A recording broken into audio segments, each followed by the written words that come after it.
Okay, speaking of prayer,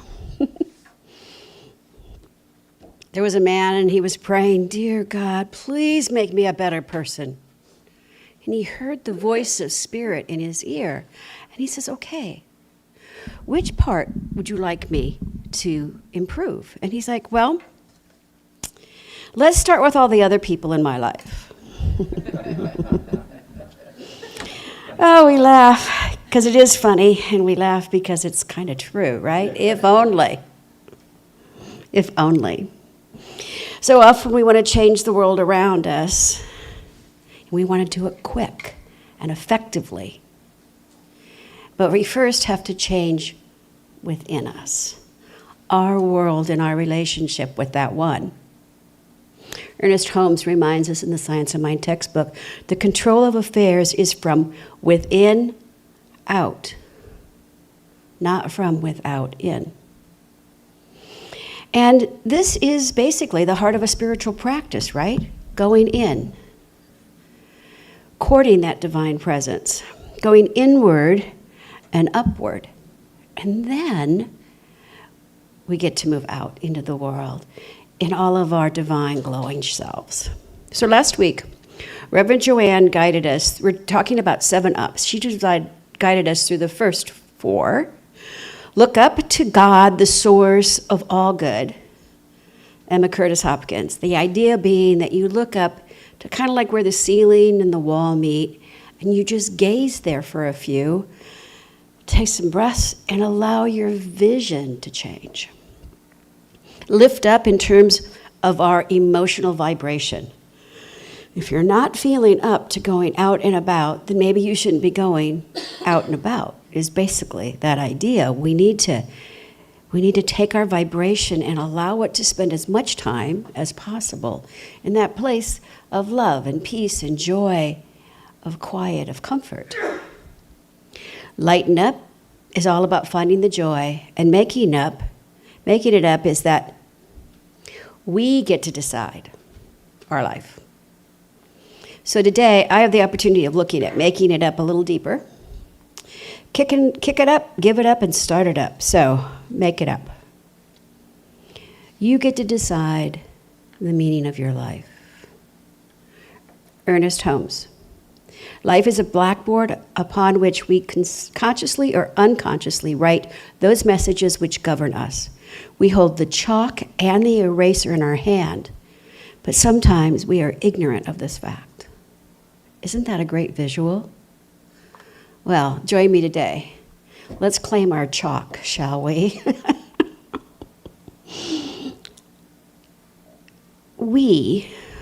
Each of us gets to decide what our purpose is. Each of us gets to declare what our mission is. And we get to change it whenever we want, because we are that divine expression, unique in all of its ways. Life longs to express through each and every one of us. I really, truly believe that. And remember back to a time where you weren't really feeling healthy. Maybe you had a cold or the flu, and your body just said rest. And when you did that, things started to get better. Sometimes the most wonderful way that we can make up our life is to listen to that body, to that oneness, to just rest and relax into what is really wanting to express through us. What part of spirit wants to say, this is me today? If we are willing to just follow the clues, then we can open up and know that Spirit is doing the heavy lifting for us, always. As Eric Butterworth said today, it's all about the pluses and the minuses. So whatever minuses we've got going on in our life, I would love us to write a new story, to take the eraser, clear the board, and let's write a new one. I had the opportunity of spending this past week at Unity Village with the Association of Global New Thought. And it was delightful in so many ways. And I rewrote a story. I am free. I am love in total and complete action, always. And I honor myself. I honor my spiritual expression. I honor this thing called life. And I'm here to give from all aspects of my world. Because if I want this world to be a better place, I need to put the good mojo in. So my question for you this morning is, what story serves you? What story could you make up that would allow the pluses to accumulate? Isn't that what prosperity is all about? Is having a prosperous life, all of it. Not just the money, but all of it. Okay, now we're going to kick it up. And George Bernard Shaw knew how to do this. Here we go.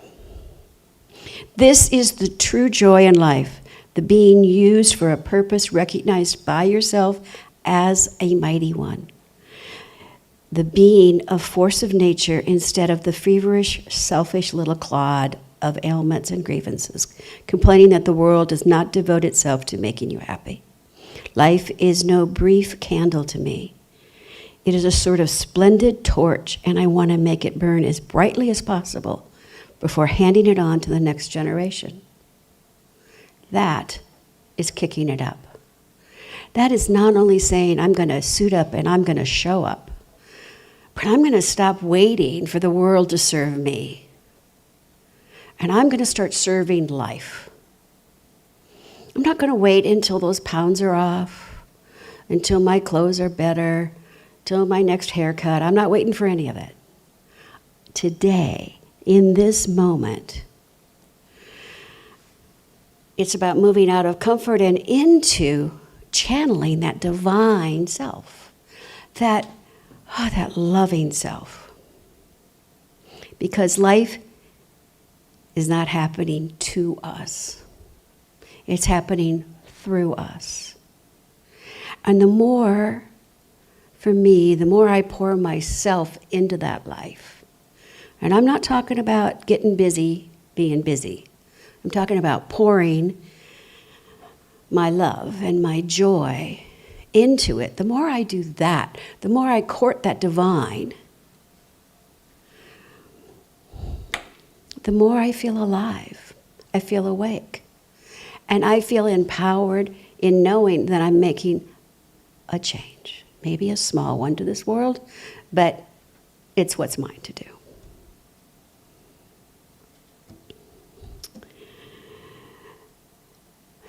I once had someone come to me for prayer treatment a long time ago, and she was like, I want to find my purpose. I want to pray for my purpose. And I'm like, okay, we can do that.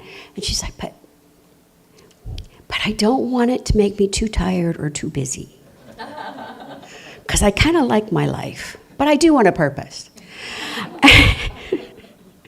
And we laugh, but, none of us want to be overwhelmed, but your purpose doesn't have to be overwhelming.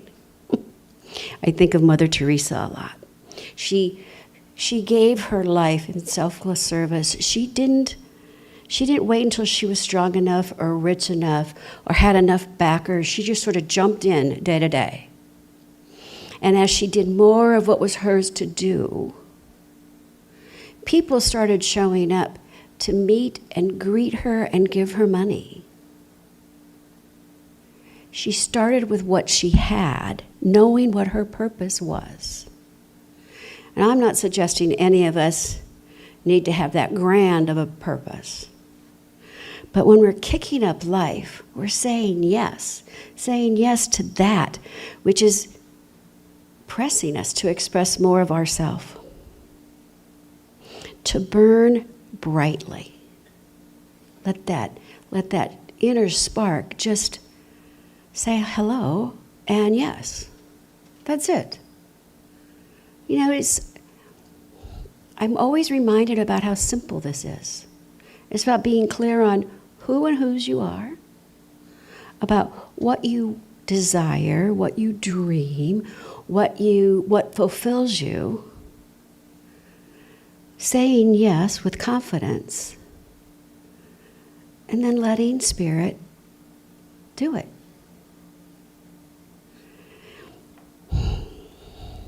But we kind of make it hard. Which takes me to the next point. You give it up.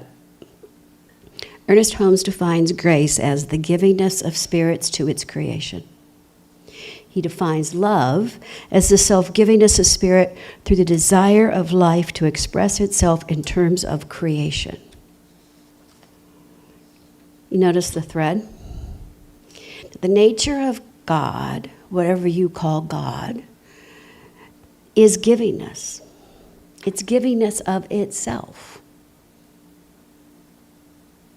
It doesn't want anything from us. It just wants to give. And when we make a commitment, a declaration, to express that spirit at the highest level we can, then we also must become givers. Not from obligation at all, but from that deep inner flow of knowing that our source is truly God. It is the source of everything, because it is everything. Buddhism describes 3 types of givers. There's the beggarly givers. They hesitate, they're fearful, they give of their leftovers. They give from that place of knowing that there's just not enough. But darn it, I have to do it anyway. Then there's the friendly givers, those who are willing and open, and what they give is what they themselves would use, right? I know that this is what is mine to do, so I'm going to give accordingly. And I'm going to give from my current world. But then there's the kindly givers. Those are the givers that are joyful and spontaneous, giving of their very best, always. And not just in terms of money, but in terms of their talent and their treasures. Luke 6:38. Whatever measure you use in giving, large or small, it will be used to measure what is given back to you. Not only the amount of it, but also the energy of it, the love of it, the pure joy of it. So I'm down at this conference, and the last night they have a banquet. And during the banquet, they're auctioning off things. They have a silent auction and a real auction. So the president of this organization, Jerry from La Mesa, California, stands up and he's like, I'm auctioning off this bag of lemon Oreos. And I'd never been there before, so I'm like, all right. And this is after, people have donated weeks of timeshares and creating business logos and websites and big ticket items. So he tells this story that a few years back, I don't remember the number of years, he was at this retreat in Kansas City. And on his flight back to San Diego, they had a layover in Dallas. And his husband died, had a heart attack right there at DFW. Can you imagine how shaking that was? He learned a lot of lessons about not dying when you're not home. But it was a terrible experience for him, and he ended up having to spend a couple of days there. And he finally gets home, and he looks at the counter, and there was his husband's favorite sweet treat, lemon Oreos. So he makes himself a cup of tea. He opens up the package of Oreos, has a wonderful cry, full of love and gratitude for all that they had shared. And every year since then, he comes to this banquet, he tells the story, and he auctions off lemon Oreos. How much do you think he got for them? $600 for the first package. Did a second one. $1,200 for the second package of cookies. I will say the second person had no idea that there was such a thing as lemon Oreos, so there was an extra surprise waiting for it, right?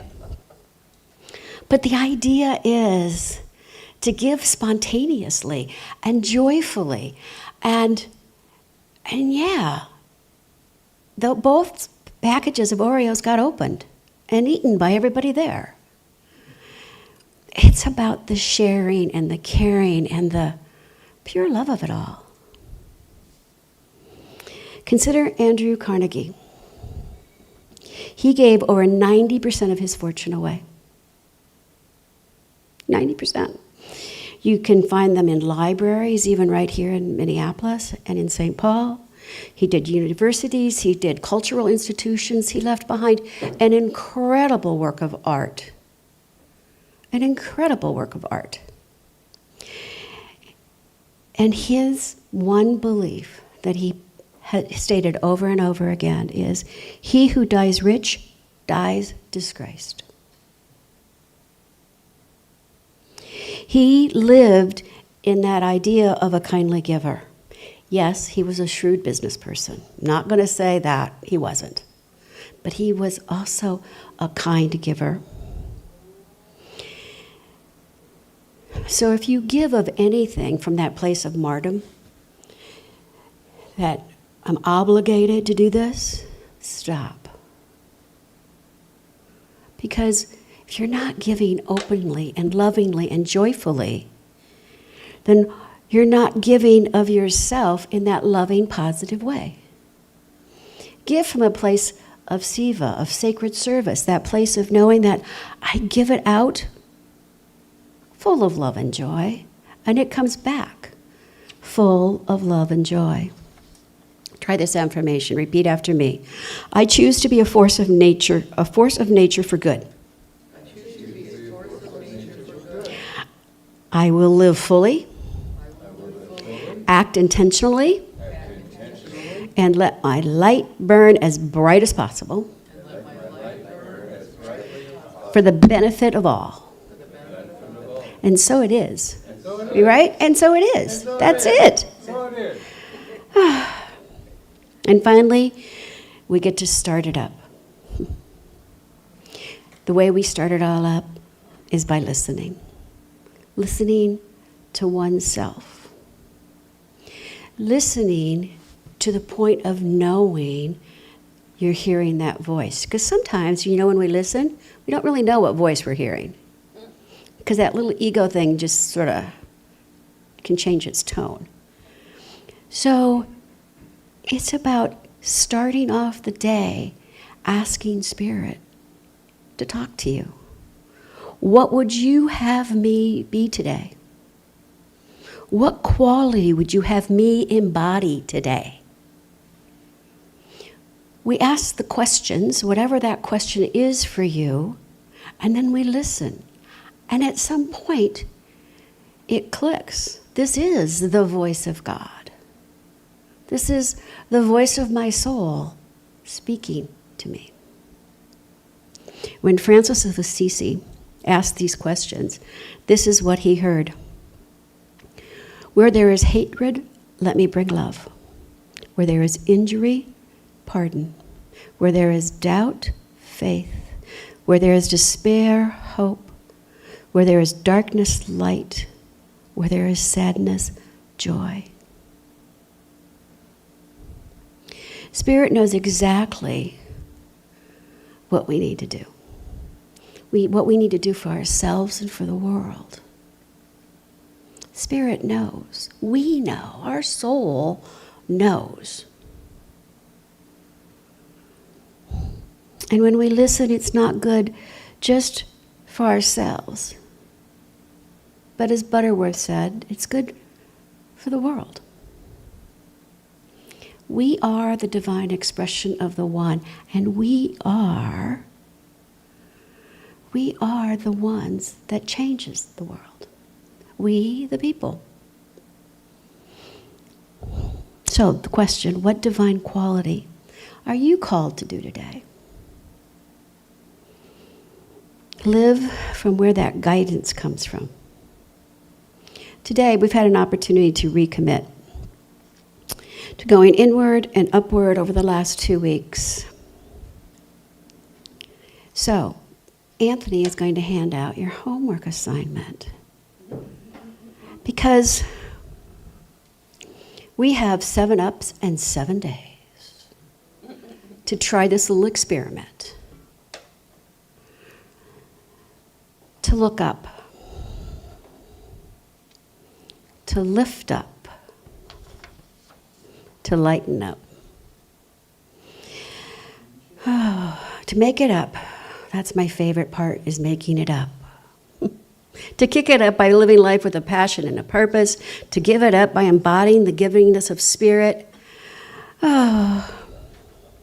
If you choose 1 up every day. And Marv, you should take 1 for Alice, too.